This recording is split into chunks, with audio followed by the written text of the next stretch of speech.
Hey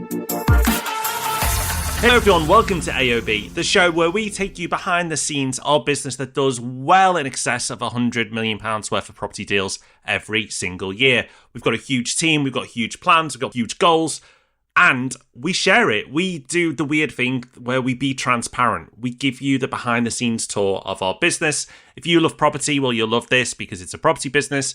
But if you love business and property, oh my goodness, this is the show for you. Rob, as expected, it's been a busy start to the year for us. Lots of people get very focused on their goals, which include property goals at the start of the year. So we've done lots of content around that. We've had lots of inquiries off the back of that.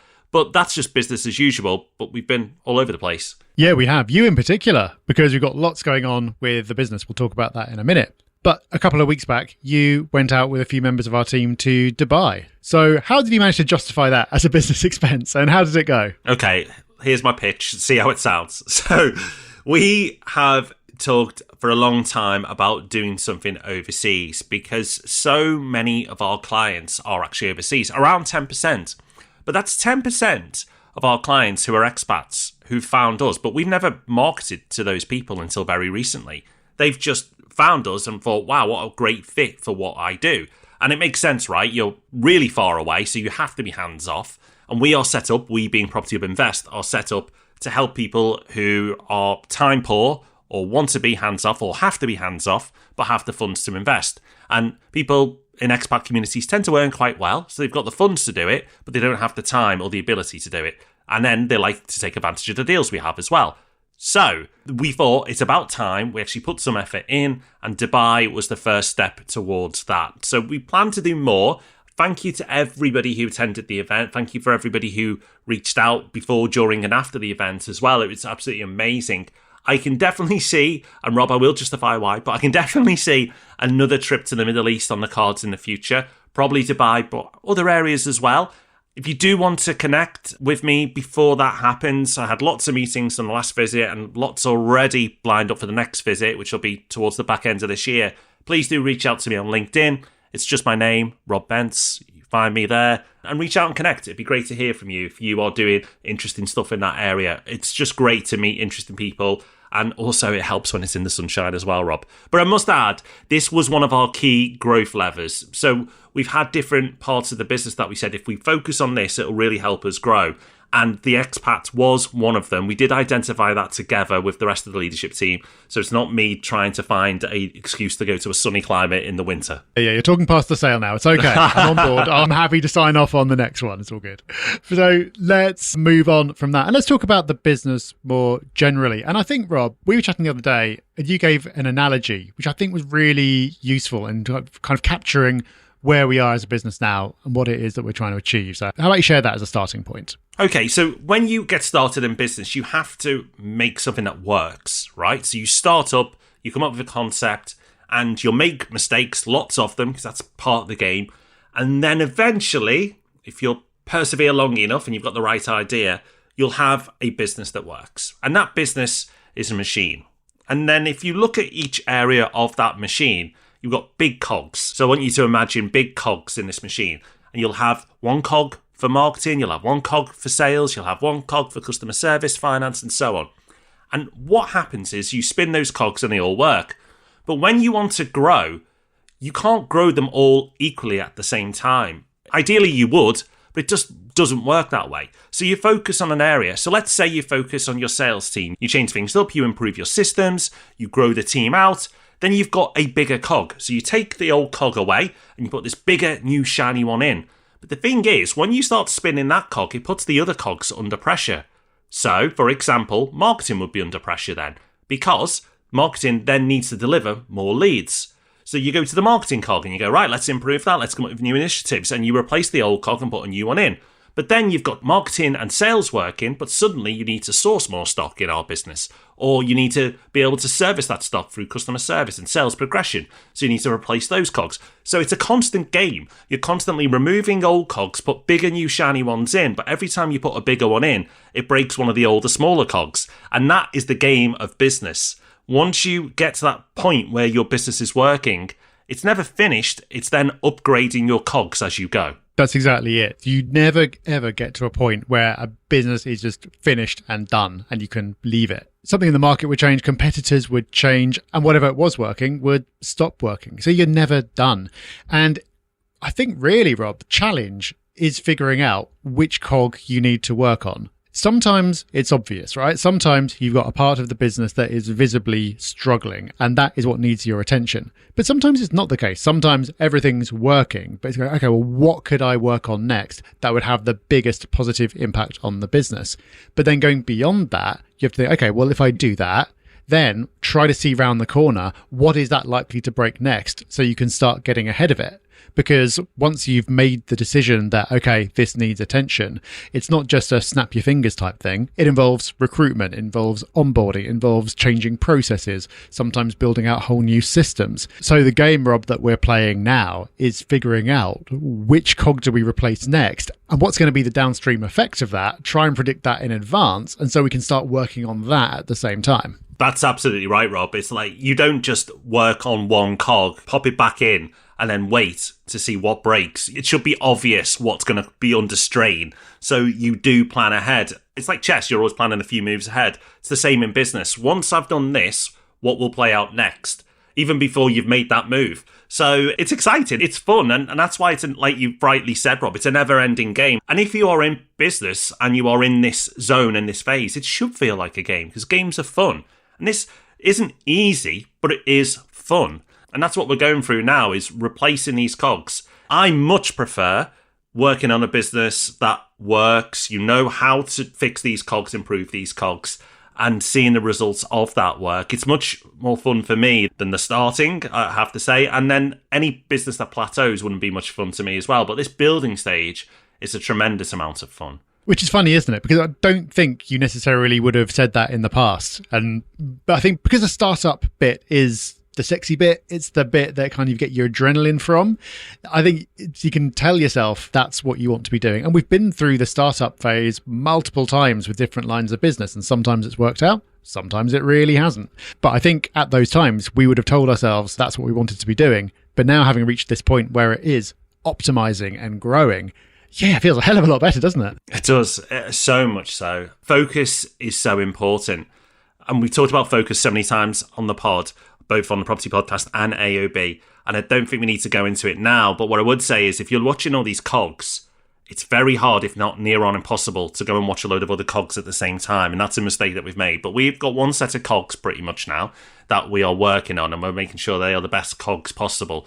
But that leads me to an important point, Rob, the best cogs possible. Because when you replace a cog, it's deciding to do the things that will have the biggest impact.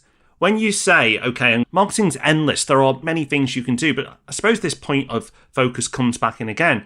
It's asking yourself the question, what are the one or two things that I can do, change, add to, whatever it may be, that's going to have the biggest impact here? Because there's lots of things you can do, and there's lots of fun things you can do, but are they the things that are going to make the biggest impact? And it's constantly asking yourself that question. It's something that we've fortunately got in the habit of doing a lot more between each other now. It's like, yes, that's a good idea, and yes, that would be fun to do, but is it the thing that can move us forward the fastest right now, or move us forward in the biggest way now and in the future?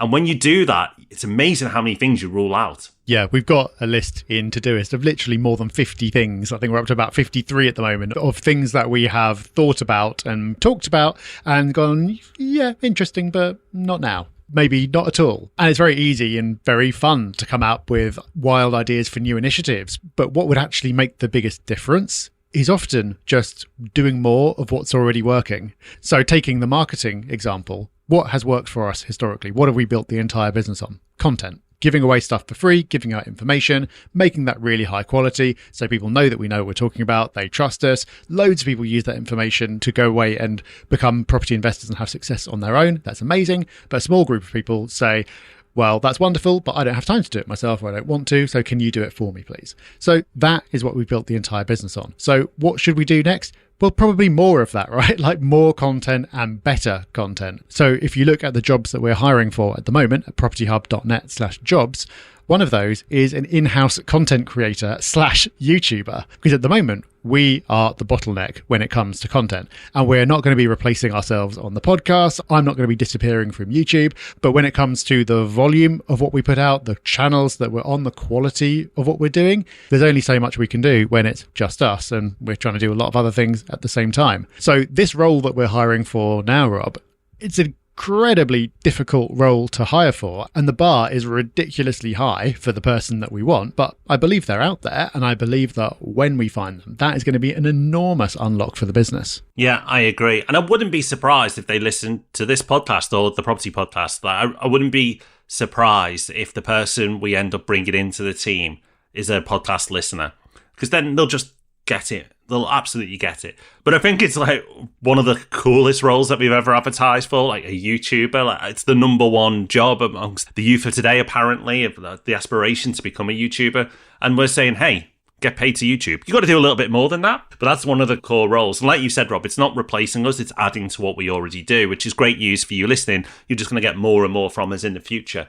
So that's an exciting role. But there's loads of roles. And that's the thing right now, because the cogs are getting replaced and built with bigger, shiny cogs. As you've rightly identified, Rob, the team needs to build at certain stages. And that's why that role exists. But there are other roles that exist right now, multiple, too many to go through. So go to propertyhub.net/jobs. That's propertyhub.net/jobs. If you'd be interested in looking at what we've got available, but also save it, because there are jobs that aren't live today that will be coming live in the near future.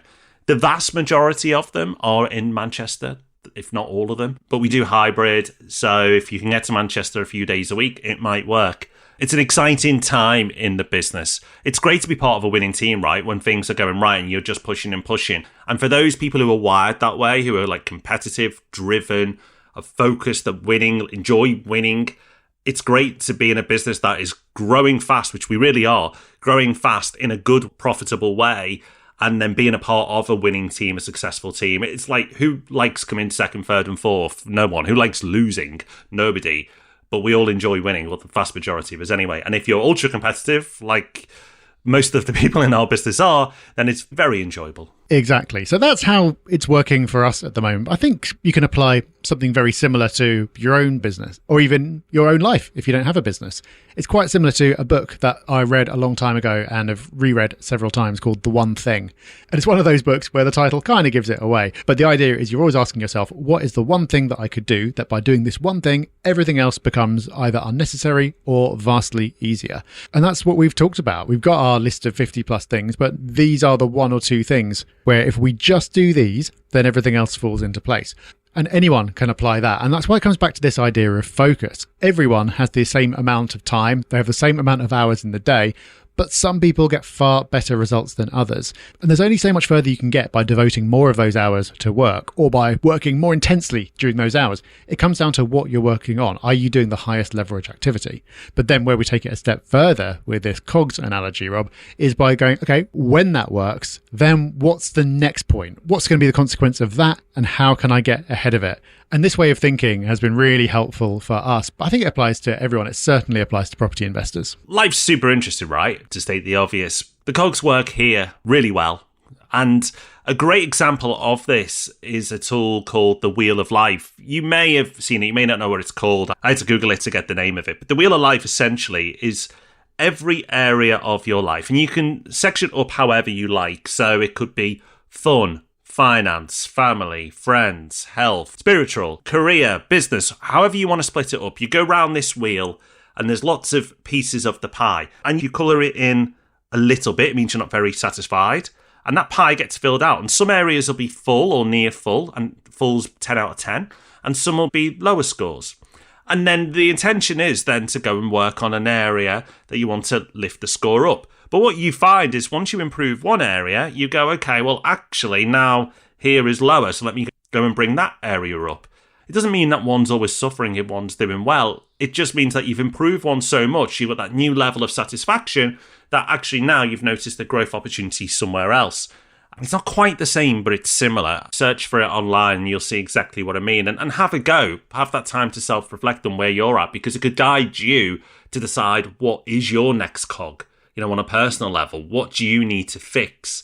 And then once you fix that, there'll always be the next cog to fix. It's a really powerful tool. So whether you are doing this in business, property, or life in general, I think there's good utility for taking this practice, applying it, and then seeing the results and the growth that you have, whatever discipline you apply it to. Yep, completely agree. So that's what we're up to right now. And as we said, if you'd like to join us, then do head over to propertyhub.net/jobs to see what we've got on offer, because there is some really exciting stuff. And I hope you've enjoyed getting this little peek behind the curtain with what we do away from the podcast. We'll be back to talk business here again next month. But of course, before that, we've got a few episodes of the Property Podcast coming your way, and we've got some great stuff coming up. So do make sure you keep listening, and we'll see you back here very soon. Bye-bye. Bye-bye.